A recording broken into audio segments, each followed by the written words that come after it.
I hope it's so low I can't get the jack out. I'm nervous and excited at the same time.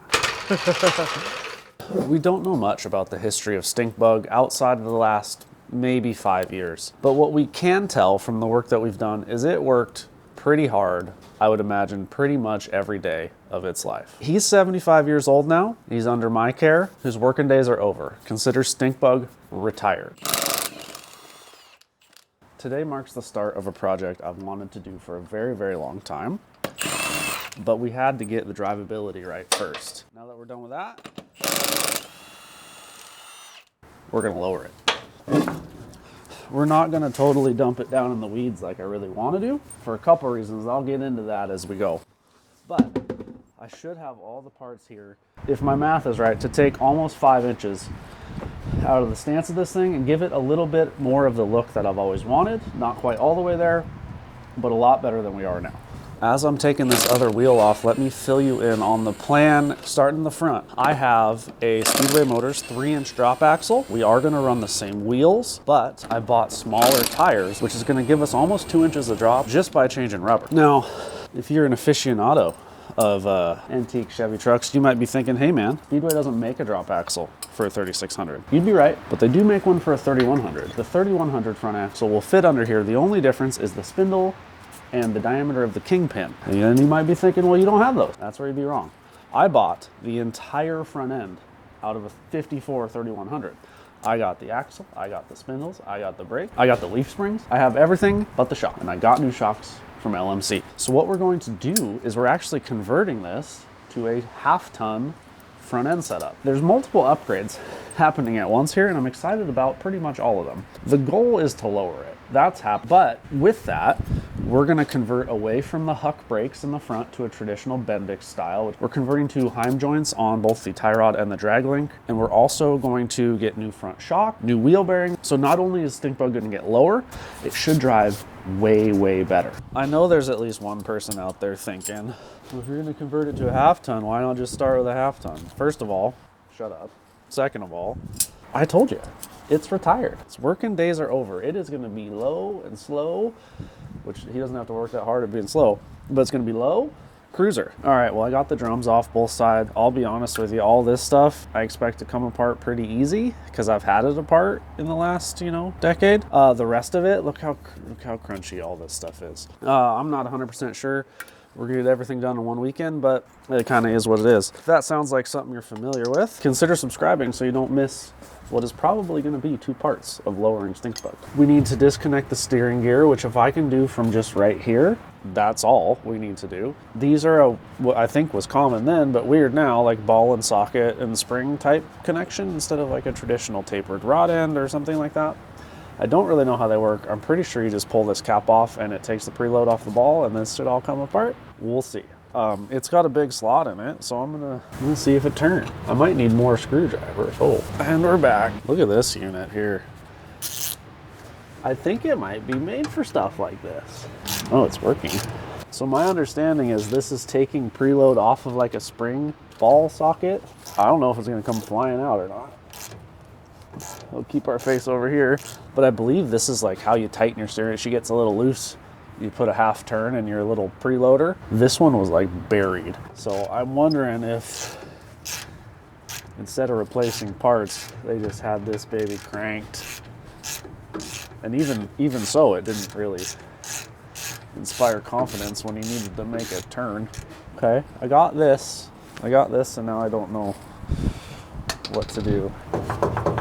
I feel like I'm gonna pull it right into my teeth. Well, let's take the other end off and see if we can't get some wigglage that way. Cotter pit? I didn't even have a cotter pit on the other side. Oh, this one looks way different. What do we got here? A split washer? So I got it apart. I'm pretty sure that is supposed to be a circle. We got our wallard on both ends. I'm sure that didn't help our wandering steering that we had. Look at how worn that is. I've never seen a new one, but I can't imagine this is how it's supposed to look. I don't know. Let me grab my gloves and see. This looks like a 9/16. This is bent at a 45-degree angle. So I'm sure it's gonna go fine. There's normally like a flat, right, to grab onto. It's normally on the stem. Was that potentially an invention that happened like 70 years ago and we haven't gotten there yet? Where's Bertha?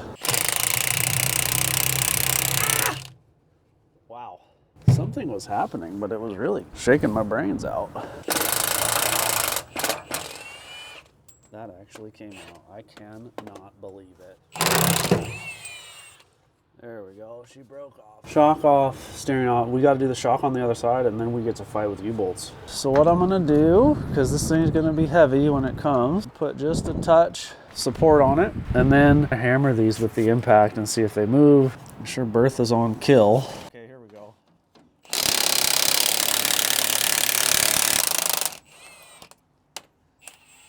I can't believe it. Came out, but 1 out of 8 is not reason to celebrate quite yet. I did spray a little ATF acetone mix. I don't know if that helped or not because I sprayed it 10 seconds before we started. That one broke. I'm only hesitating because I don't want it to fall on my head. I'm wondering if I have a small jack stand that would kind of at least slow it down. At least give us a fighting chance to get our hands out of the way.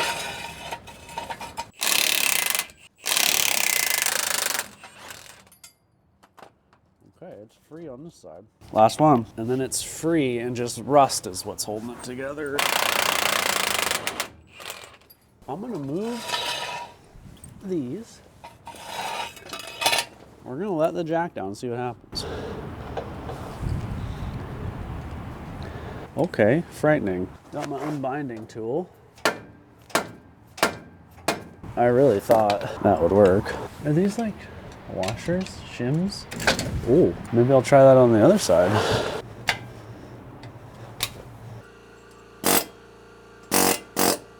That honestly went way smoother than I thought. While there's so much room in there, I am gonna go ahead and pull the pitman arm off right now because we're gonna have to modify that to accept a Heim instead of that stupid ball stud that we fought with earlier.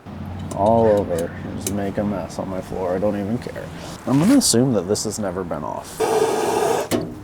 I will say, whoever owned this truck before the guy that I got it from, I think this fixed everything by adding more grease. Getting a little bit of fire going. It is cold today, it was snowing earlier.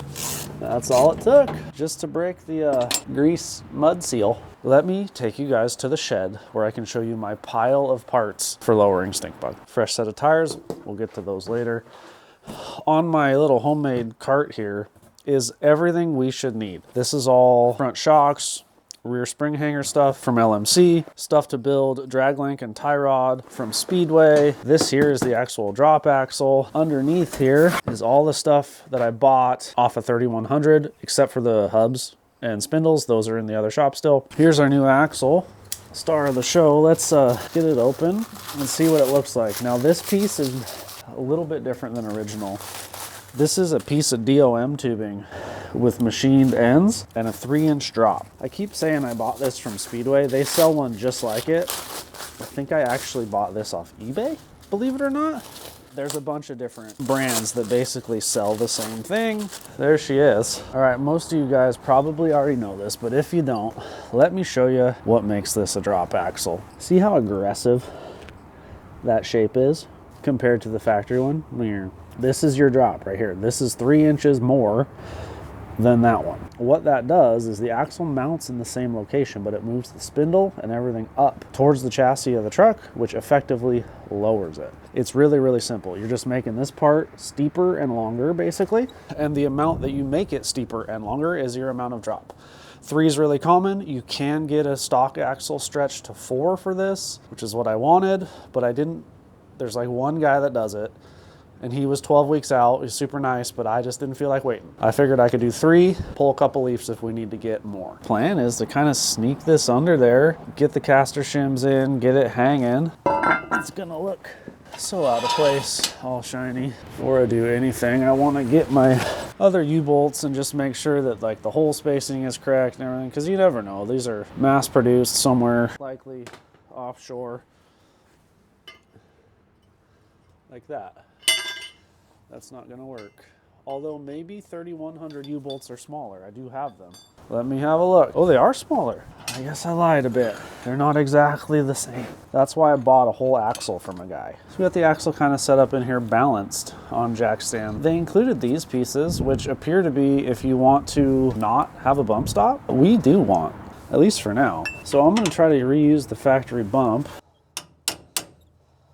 I don't know. I wonder if that's why they include these, because look at the angle it puts the front U-bolt at, which I don't love. And these are very clearly farther apart. I think I am gonna swap in these. We won't have a bump stop. That could be a problem if we start bottoming out the front suspension. That's better. You can see how the saddle, we'll call it, is different in this new axle. So I think we have to run these. That means we don't have a bump stop, but if we had to, we could fashion some sort of bump right here, but for now we're gonna run without. I'm just gonna put a couple nuts and washers on the bottom of this loose so it'll hold itself up, and then we'll do the other side. I don't wanna tighten anything until we have everything kind of situated. All right, axle's installed. That was the biggest, heaviest part. I think the next logical step is spindles. This is a key piece here because these spindles are different between 31 and 3600, half ton and 3/4 ton. We're obviously converting, so we need half ton spindles. These are them. Got new kingpins and everything in this already. Like, we're ready to rip. I just got to install it. All right, so there's a spindle just sitting on there. No bearings in it, nothing. I'll tell you why. Because I didn't read the fine print. Normally this bearing sits on the bottom. There's a tiny little thin one that sits on top, and that takes up that slot. With this axle, the Kingpin Boss, I think is what it's actually called, is taller than a factory axle, which means this 1/2-inch bearing does not fit. You have to buy the matching Kingpin set to work with this axle. Why they did that, I really don't know. Speedway does a nice job of putting it in their description, which I did not read when I ordered this. So it's not that big of a deal. It's not that expensive. 62 bucks. I got to get the right bearing stack that'll take all this slop out. Good morning. It's the next day. I have the correct thrust bearings and Kingpin kit on order from Speedway. Their fastest shipping to where I live is, it's going to be Wednesday before it gets here. It's Sunday right now. So I pouted about that a little bit last night, and then I realized I'm not sure that's that big of a problem because there's a bunch we can still do, even with just the spindle kind of sitting there with no bearing. Yes, we're gonna have a 1/2 inch or so of slop up and down, but that's not gonna matter for what we're doing. We're not gonna put any weight on the front end. We're gonna start stripping down the 3100 steering gear that I got. Here's a look at our two sets of old parts, basically. This one here with the brakes and stuff on it is what we took out yesterday. That is a 3600 or a 3/4 ton axle. This stuff up here is from a 1/2 ton. That's the stuff I bought. Now, I was under the impression that the front ends were the same minus the spindle. Now, if this is factory stuff, that's not true. Because if you look, like, it might be hard to tell, but this tie rod, significantly beefier than this tie rod. This one has been converted at some point in its past life, what we took off, to a tapered kind of tie rod end, where this one is still ball and socket. This is factory. This used to be that way. I don't know when this was done.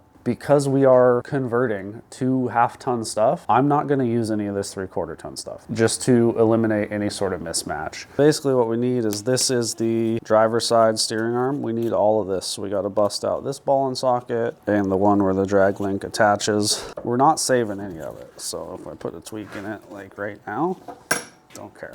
I'll show you what we're gonna do for steering once I get it apart, but we're going away from all this ball and socket stuff. Now here's my plan for steering, and here's why it's important. If you don't know, when you install a drop axle in one of these, it messes up your steering geometry because it moves the spindle up towards the frame relative to where GM wanted it to be. That's okay, we just have to consider that when we're putting everything back together. Here's how I'm gonna do ours. We're not going to run ball and socket anymore. It's old tech, it's sloppy, it sucks, not interested. So I'm gonna run Heim joints, specifically 5/8 Heims. That's gonna give us the ability to build our own bars.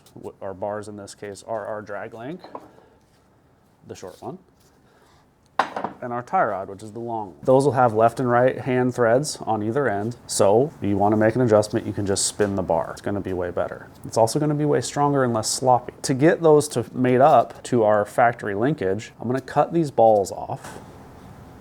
That's right. And I'm going to drill 5/8 holes. This one looks like it might be sketchy as far as wall thickness goes. We'll have to look. Here's why that's important. When you move everything up, your tie rod wants to get real cozy with your leaf spring because you're kind of taking up the same space all of a sudden. An easy way to fix that is to mount it on the bottom. These obviously don't work that way because the stud's pointed up. You could do this with a tapered rod end if you tapered it like in the other direction. A Heim joint makes that easy. There's no tapered reamer involved. There's none of that. When we go to reassemble, our steering gear will be down here. It'll go under the leaf spring. It should allow plenty of clearance. We'll have to kind of see it at ride height, May need to space it out a little bit, but all of that's an option with a Heim joint, where it's not really an option with a traditional tie rod end. For a guy just doing it at home, I do think this is the easiest way, and we're gonna try it. There is people in the world that you can pay to modify these for you. I don't think it's worth paying someone to do it. If you got a welder and some way to cut metal and a little bit up here, I think you could probably figure it out, just like me. I got updates. I have all of the ball studs drilled out, cut off. I actually did end up pressing all of them out. So they are press in. They take some doing. A lot of heating and beating. This took me like 2 hours. Pitman arm, that hole from the factory is 5/8. That's perfect. We have nothing to do with the pitman arm besides paint it. Left and right steering arms, that's where it gets a little bit weird and where we hit another roadblock. These holes are smaller than 5/8. I don't have enough drill bit to do it. They're on order, they'll be here tomorrow. Same with this one, a little bit small. Need to go up a size, and then we'll be good on those. This one is the other end of the drag link, and for whatever reason, it's 3/4. It's giant. So I have a bushing coming that I'm gonna weld in this tomorrow. That's 3/4 OD, 5/8 ID. Weld it up, that will turn that into 5/8 as well. So it is a couple days later, and we finally got the correct stuff for our kingpin thrust bearing situation that we had earlier. Let me show you what's different about them. I actually have the driver's side done already. Then we're gonna go ahead, slam the passenger side in there, and we can start moving on towards building our own steering gear, mounting some tires, and seeing if we actually made this thing look cooler or not. This is, let's call it the thrust bearing, from like a 47 to early 55 axle. It's about a 1/2 inch thick. This has grease all over it, but is the thrust bearing for like a 55 to 59. It's obviously significantly thinner. With our drop axle, this part right here, the kingpin boss, is taller by, about a 1/4 inch, which means we cannot fit this, but we have to use this one. The kit you buy from Speedway comes with all sorts of shims to make it work for any year, basically. This just takes the place of your thrust bearing. I'm gonna call it a thrust washer. If you have the old axle and you need to get this height, you stack one of these spacers on top of it.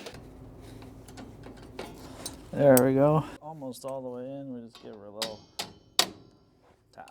All right, since we're on this side, we'll go ahead and start with this hub first. Now remember, I converted all of this to a modern tapered roller bearing setup. The races are already in it, the inner bearings in it. We'll suck this down tight the first time like normal to kind of seat everything, back and back off, and then set our preload. Slam a cotter pin in it, and we'll be done. Both hubs are on, brakes are adjusted, wheel bearings are preloaded. To be honest, at this point, we could mount wheels and tires and put this thing on the ground and see how much of a difference it made, and I want to do that so bad, but I'm not going to, because it would be all for naught, because we'd have to jack it back up because we can't steer. I've been telling you this whole time we're gonna build our own. Now is that time. Let me show you how we're gonna do it.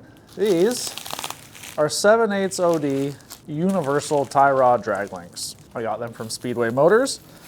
One end is right-hand thread 5/8, the other end is left-hand thread 5/8. I've got Heim joints that will screw into the end of these, such as this. The idea is, my idea is, I buy the long one, I take some measurements, I cut it down, but I make sure to cut the side that is right-hand thread. When I do that, I can retap the hole, because this is hollow. I can retap with a normal tap, 5/8 right hand, fine thread by the way. If you do this at home, don't mess that up. These are not 5/8 11. These are 5/8 18, fine thread. I believe all Heim joints are, or most. Fine thread. This is a cut to length kit. You buy it from Speedway. It's actually really cheap. It's like 65 bucks for a length. If you know you don't need 54, you can get them smaller. Couple Heims. So what we're gonna do is we're gonna build the tie rod. We're gonna build the drag link out of the same stuff. I bought 2 kits, and I bought 2 long ones because I'll buck this down and use it for something eventually. I think we're gonna start with the tie rod, the long one, for the simple fact that if I mess it up, I got another shot, and I can probably use the small piece for the drag link. This is the old one. Now, we don't really care about overall, but we do care about roughly center to center on where the little pivot balls sat. We need to match that with our new tube. This is the left-hand threaded one. Put a dot on it, I jammed it in there, And I also put my don't you dare cut this side tape on it, so hopefully I remember. I recommend you doing the same thing at home. All of the cutting is gonna happen on this end. We're a bit long right now. I did a quick measurement when this is on the floor. I'm gonna drag another one right now.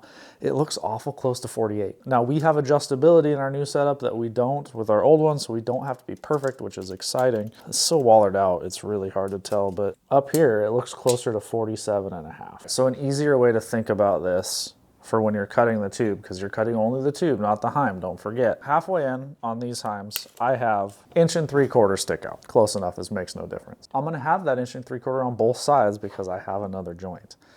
That's 3.5. So we need to cut our tube 3.5 inches shorter than what we actually want. What we actually want is 47.5 is what I said. So what we want to do is cut our tube to 44. So I'm going to cut this, tap it, and we will have a brand new heavy duty super race car tie rod. Got my piece cut. Here's a look at the inside, just in case you were thinking it wasn't big enough. This stuff is 156 wall. I got this end tapped. I got anti-seize on the rod ends. I ground a little bit of a flat into the middle so I can grab it with a wrench when I need to adjust it. I think we're gonna do that.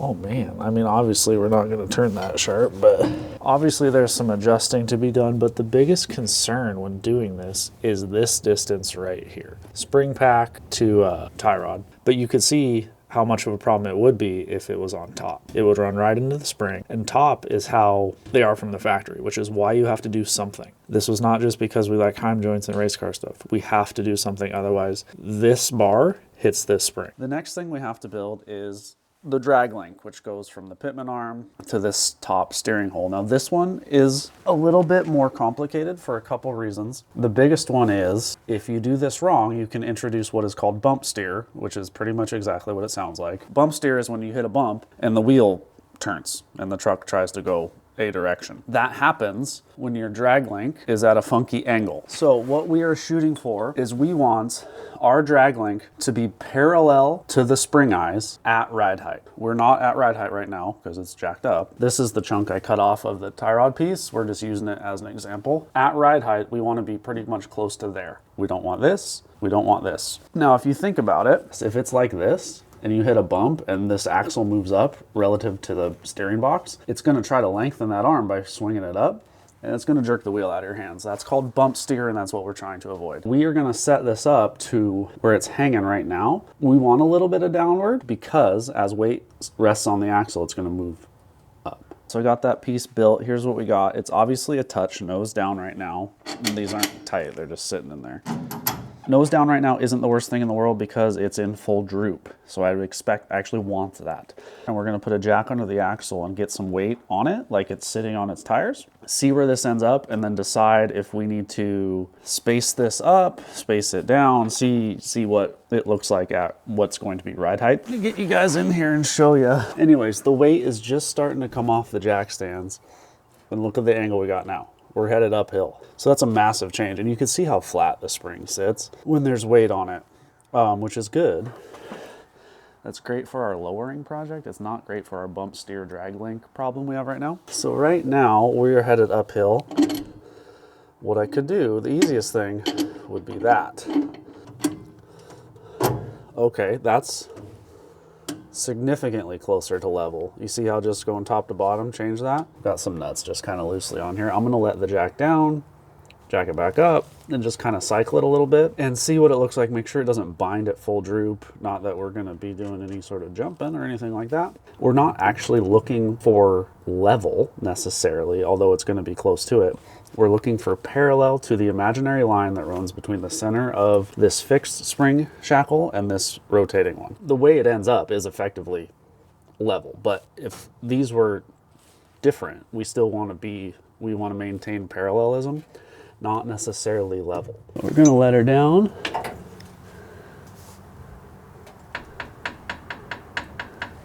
You see how much droop it has.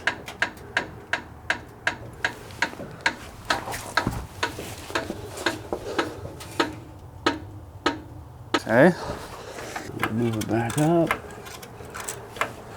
I think that's gonna work. We do have to set the toe and do all this stuff later, but for now, we're gonna consider this pretty much roughed in. I'm gonna cycle the steering wheel a couple times and make sure nothing weird happens there.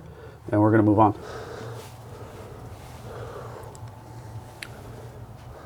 This axle doesn't have provisions for the factory steering stops, so I don't have them. We'll go through the center, the other way.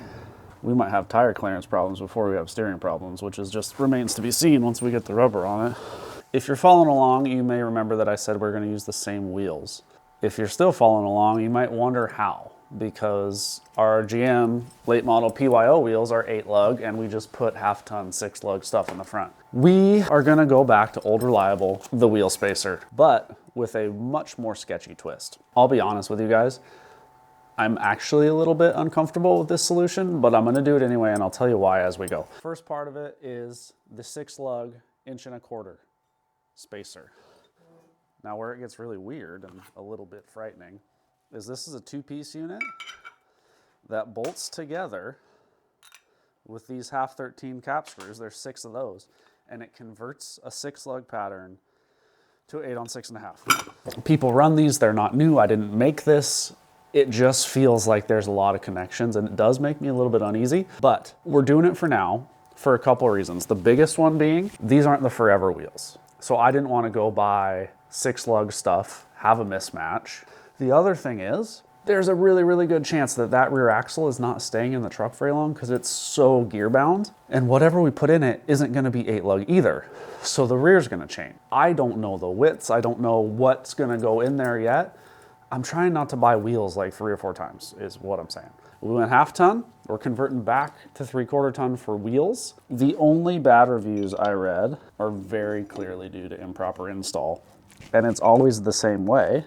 And I'll tell you what it is, just in case you want to be sketchy like me. It should be pretty clear, but this lug nut and stud need to be deeper than this face. Otherwise, you're not going to bolt anything to this flat. There's a couple pictures floating around there on the internet, horror stories of these wheel adapters, where like the stud was long, they didn't cut it, and then they bolt that other plate to it, you know, 8 degrees off true, got a crazy wobble and that shears all the studs off. Like, duh, okay? That's kind of on you if you put it together that way. These studs are super short, and once I bought short, brand new lug nuts too, so everything's gonna suck down in the pocket, so we are gonna have a nice flat face to mount to. Now we're gonna bolt down the actual adapter piece, so you can see everything's flat and it bolts together nice. I'll torque this, and then we gotta do the other side, and then we gotta fire up the old tire machine and see if I remember how to use it.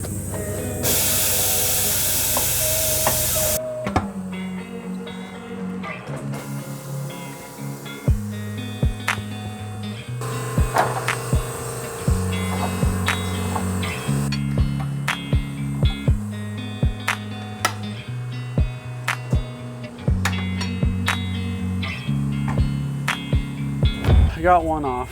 Man, it's been a long time since I've done tires. It's hard. I'm out of practice. Sweating. All right, let me explain what we got going on here. The tire I took off was a 265/75/16. This, going back on, is a 225/70. What that means is this is significantly shorter overall. That one, it's a late model takeoff from like a 02, 03 Duramax. That's what I bought it off of. 31.6 inches tall, the tire was. This one, 28.4. Like I said in the beginning of this video, we're getting a bunch of drop just by switching tires, which you only get half of that drop because circle.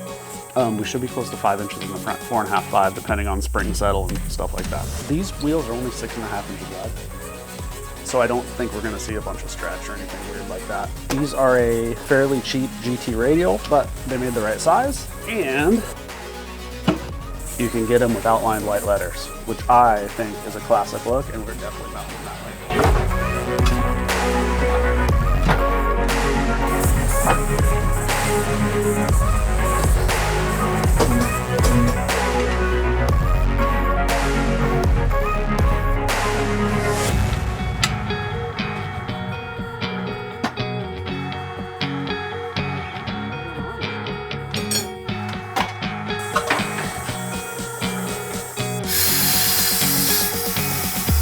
Comes the pop.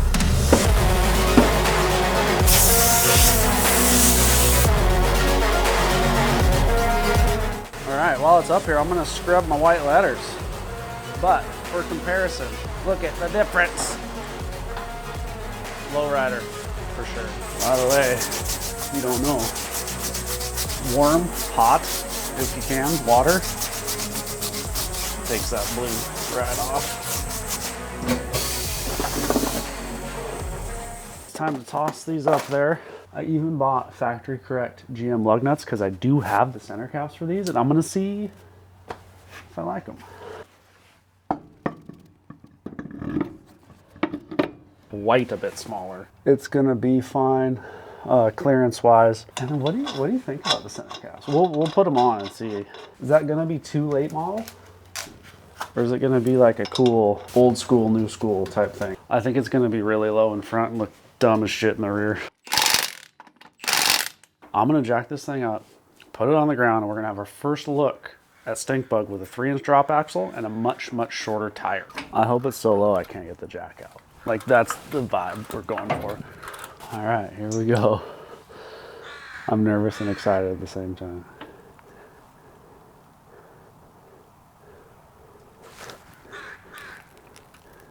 Oh, yeah.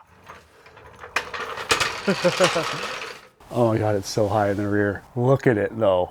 We got some work to do out back. This thing is West Coast street freak levels of rake right now, but it's gonna look so good once I match it in the back. I mean, it already looks pretty cool. It's aggressive. Oh my God, you know what I forgot to do? I forgot to put the front shocks on. I got too excited. Well, I'm gonna have to go back up, put some shocks on quick. It has presence now that it never had before. Wait till I put the front bumper on and suck it in a little bit. Got the shocks installed after getting just a touch ahead of myself there. Got too excited. I also brought Ricky out here and I asked her if we go center cap or not, and she said absolutely. You guys will have to let me know in the comments. Do you agree with Ricky? Center caps, yay? Should we pull them back off? I'm reserving judgment until I see it in the sunlight, which is right out there, and we'll be there soon.